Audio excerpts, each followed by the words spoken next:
two things with our silicone inlays today. Number one is making these that we made in a previous video less chunky.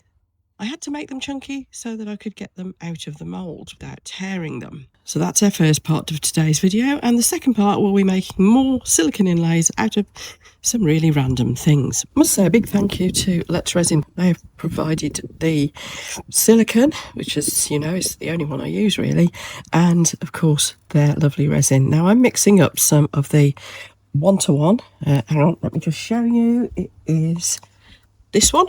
Oh, it's a big bottle I've got. Look, there we are. It's that one. That's the 2 litre set. They do various sizes.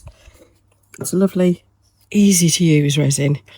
Doesn't yellow. It's just so reliable. It's great stuff. It's lovely and clear. Very easy to mix. So what we're making is a new master for these crystal inlays. That way we can make them as deep as we want, and they should be easier to remove than they were from these blanks that we made last time, although I have got these done as permanent ones, so I can always come back to these if ever anything happens to my master. Now I'm not going to do all of them anyway because there isn't room in this little trinket tray dish. Sorry if my sound's a little bit different, by the way. I'm having microphone problems. I hope it'll be all right for you. As usual, I have stirred that a little too quickly, and therefore it will be it will be just a bit bubbly for the moment. It'll soon degas. The other thing we're going to be doing is sacrificing this little dish. No more. So we're putting a little bit of resin in the bottom of that. So this is going to be one of our first randoms, making moulds out of random things. Well, silicone inlays. Also, I've got a cold, so if I sound a bit funny, yeah, it's not going well here. Just letting the bubbles come out of this on their own. With this one, now we've got a little coating of the resin. We're going to stick all the glittery bits in and turn that into a sparkly inlay as well. You may have seen one of my videos a while ago where I made a tray with a big heart-shaped mould in it. That's how I did it. I just poured silicone into one of these. I made a big inlay and I made it thick, so it actually made a hole all the way through. And for this one, because it's bigger, I'm going for... let's move this over a bit.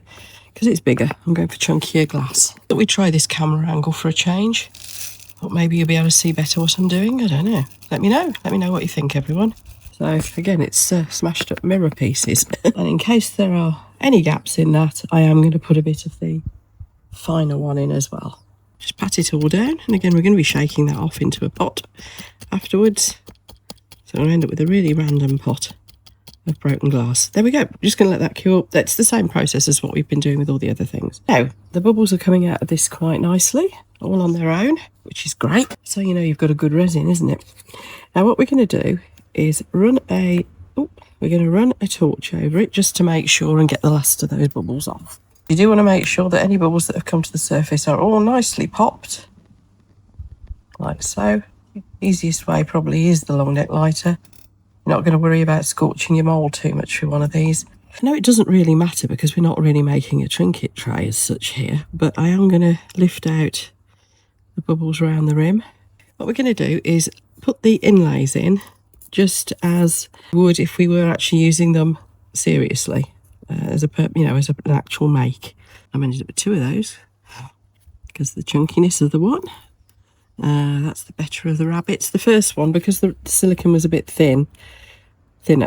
Not hugely thinner though, look, only a bit.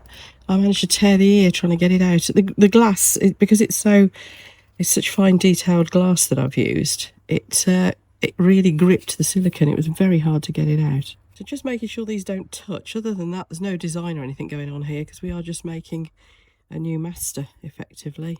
Don't forget, once you've made, if you make a big one of these, say big, you know, like this, bigger area, you can actually just, there's a bit of tree on it, you can actually cut them to shape as well. It's a bit fiddly, but you can. Oh, that's the best of the little chicks. There we are. So pick out your best ones to do this with and just drop them in. And going forward, this will be what you'll make your inlays in, rather than the originals that are so difficult to get out. Now you don't need to worry about that with the ones that were made in the stamp heads because they come out really easily anyway. But in doing this, you've not only got your original, oops, you have got an alternative original where you can do different depths and make thinner ones if you want. Incidentally, the tea came out surprisingly easily. I really didn't think it would. I thought it'd be a nightmare, but no, it came out very, very easily. Bits of tree, you could tell I'm outside, bits of tree everywhere. Let's see how many we can get in here. I'm going to put one of the ones from the stamp head in as well, just to show you how it works. And that's going to be my mini scenes one. The other thing you can do, if you want to make sure you're not getting any bubbles trapped underneath your sparklies, is actually put some resin on them first. So you could go like so. But that's probably a good idea. I didn't, but it's probably not a bad move. Do that a bit. And that will help to avoid trapping bubbles underneath your little inlay. Hopefully, as I got the bubbles out first, we should be okay. Right, that is making our new original to use then, and also one way of using inlays. When I do part 3 of this series, I will show you a couple of completely different ways to use your inlays. In fact, well, let's do a whole video on it, shall we? Now, I promised you some random things. We've already got the heart, so let's pop him over here. The next one to show you, and this is the main reason I wanted you down by the side here, is some really random things. This is a tube of Bonjela from last time I had an ulcer, and the top is recessed. That can make a very nice little inlay. And the other thing I've been dying to make an inlay with is this. Look at that. That little tin lid, isn't that lovely? Somebody gave me that with this sort of thing in mind. So this is going to be really straightforward. Depending how deep I want to make this inlay, I could put a ring of glue gun round it. I don't think I'm going to need to. Well, we'll soon find out, won't we? This could get messy. Right, let's mix up some silicone. The silicone I am using is this one from Plex Resin, as I mentioned earlier. It's a low viscosity one, so it's nice and runny, and it degasses all on its own, and yeah, super elastic. And that means anything molds that you make with it are easier to demold because it's nice and squishy. So mixing the silicone up, this is how you mix it, by the way. It's just a 1-to-1, and you just stir it slowly in. Make sure you get right down into the corners, stir it thoroughly. You'll see it degas on its own. You can put it through a debubbler if you want, but I've never had bubble problems with this particular silicone. It seems to go really, really well. Now I'm going to just pour it all over, basically. Let's see if that's enough. Now this is going to be a thin inlay, and we don't necessarily need the whole thing covered, to be perfectly honest, but if it does, then I've got a nice big sheet. It's the sort of thing you can cut to size. And of course we want some in our little bottle top. That's not going to take much, is it? So we're just going to tease this to the edges. I might end up mixing a little bit more up, we'll see. But let's see if we can get this right up to the edges without going over. If any dribbles over, of course, I can just trim it off anyway. Might need a little bit more. It's a bit like doming, you know, when you dome resin? So it's a lot like that, really. Has dripped over in a couple of places, but I can trim that off, so I'm not too worried. This is solidified. I want to show you how to make a completely random one-off shape, because that's incredibly easy. Just making sure I've got right to the edge all round. I think I have. All right, we're back in above shot mode. I'm experimenting, and this has dribbled over, and I realise it wasn't as flat as I wanted. However, it looks like it's working. So what I'm going to do is just get a sharp knife and go around that edge while it's still sticky. So I've got a nice edge to it. So that's good, isn't it? Resin over here is still wet, obviously, but this does mean I can move this. Okay, hands up who's got this mould. Now, I would quite like an inlay that fits perfectly into that mould. All right, what we're going to do then, can I get 2 on there? No, that's a shame. I'm going to put this over. It actually clings to the silicone, which is nice. So I've got a Sharpie pen, and I'm just going to draw around the inside of the heart. Okay, so we've got roughly the heart. Now, what we're going to do is get the glue gun and create our wall around it. I'm going to need a new glue stick, I think. Must remember to link this glue gun for you. It's a cordless one, just USB recharges. It's just brilliant. And it heats up really quickly. I think it takes about a minute last time I checked. So what we're going to do is create our wall with the glue gun.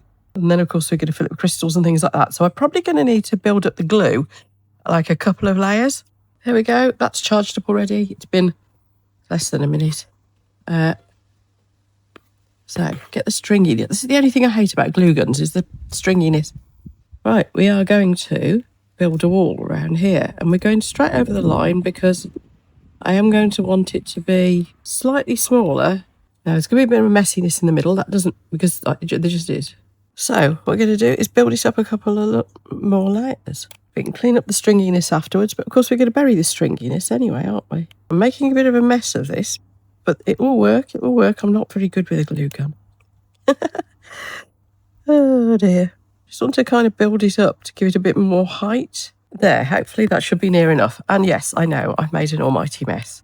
As soon as that is dry, which will be, of course, any second. So that's cooling down nicely now. What I'm going to do is the same thing as I've done with all the others, and that is fill them up with a little drop of resin. I'm going to use the Quick Cure one and drop in some crystals. Okay, so that's all filled up as well. So we should end up with a, not brilliantly made to be fair, but we should end up with an inlay that will fit. Now, while this silicone is still a little bit on the soft side, I'm going to run around here. Obviously, this is going to scratch the tin. I don't mind if it does. Oops. Oop. Mustn't forget that that little bottle top's got some silicone in it too. Yeah, a lot spilt over the sides, didn't it? But never mind. There we go, that's all trimmed up. So when we peel that off, we should have a thin but rather flimsy inlay. What I could do, of course, is go around the edge of this with the glue and put another layer in, I suppose. But I'm quite liking it being thin and flimsy. There we go, look at that. Isn't that beautiful? Isn't that lovely? Can you see? That. Yeah, I'm going to try that in something in a bit. I'm going to let it air a little longer first, though. Let's stick it back on top of there for a minute. This probably means, though, that this little guy is ready to pull out. No, not really. By the way, any bits that you get left over like this, keep them, because if you're making a big silicone piece in future, you can just stuff these in as a bit of a filler. So it's worth keeping them. Right, I will see you later when that's cured as well. So let's see if these have worked. Looks like I've got a bit of leakage under that glue gun. Yeah, I don't think I did it particularly well, do you? But you get the principle, don't you? That's the main thing. Now, if I can get this out. I would have liked to have left it longer, but as with the last video on this topic, I am running out of time. Because I promised you this for, yes, tonight. And it's now 7 o'clock and I want the video out by 9. How rubbish am I?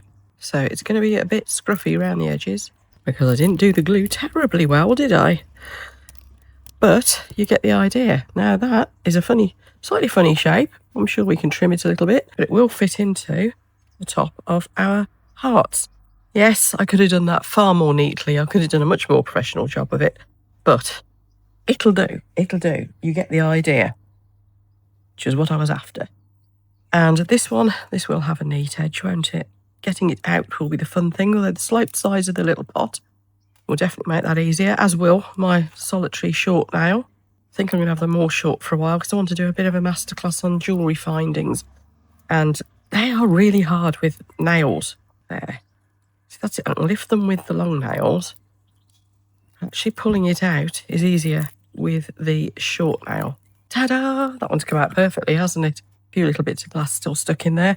Right, now, what you have to remember is that you're meant to let your silicone finish curing properly, really, for a day or so before you actually use it in your resin.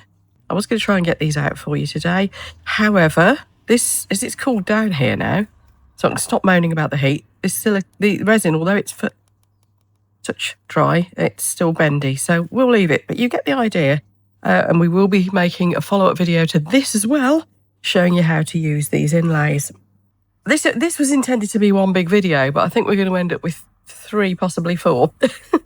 By the time I see you again, we'll have pulled these out of here. Of course, they will have left indents of themselves in that resin, so you could just keep pouring. If you want more of them, you could just keep pouring silicone into that indent rather than having to go back to your original moulds, because this will be easier to demould. And then at the start of the next video, we can get stuck in and actually make some things with it. How does that sound? I hope I'm not teasing you too much, I'm just thinking I don't want to get too much in one video, and this also gives us time for all of these to actually cure up properly. This is the one I'm particularly excited about, because this I have not done before. Not a whole sheet like this. And I am dying to see how that comes out.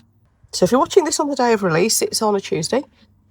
Next Tuesday, I will be releasing a video for you showing me making another batch of these using this blank, just to show you how that works, and also making things with some of these inlays to show you some different methods for actually using them. And then there will be a follow-up video using that beautiful big soft inlay, that big sheet as well. So yeah, 2 more videos in this series to go, I think, unless you lot want more and ask more questions. If it seems right to make a video for those to answer those questions properly, then I shall do so. Bye.